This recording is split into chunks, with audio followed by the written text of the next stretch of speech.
free. Maddie Kurth breaks down how.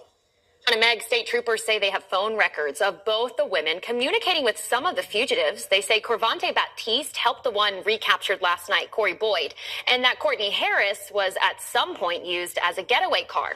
Now, a Fox 8 law enforcement source says Leo Tate called Harris before the jailbreak. Tate was in the facility awaiting trial on burglary, drug, and weapons charges. Troopers say Harris later drove two of the fugitives around various spots in New Orleans. They say those two are still on the run, but did not identify them any further. In Slidell, troopers say Corvante Baptiste helped to get food to Corey Boyd while he hid from police. They say they have records of phone calls and social media messages. Boyd was picked up by troopers yesterday evening in the 1400 block of Iberville. He's accused of killing Mr. Brandon Fees during a car burglary last year.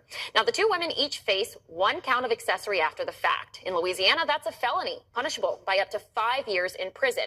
Now, 5 inmates are still out there, and investigators say they're getting help to stay ahead of law enforcement. Attorney General Liz Murrill says her message is simple: help the escapees, and you will end up behind bars. If you help them, you will be prosecuted. You shouldn't help them. The more help that they get, the more charges there are going to be. Is it really worth going to prison over?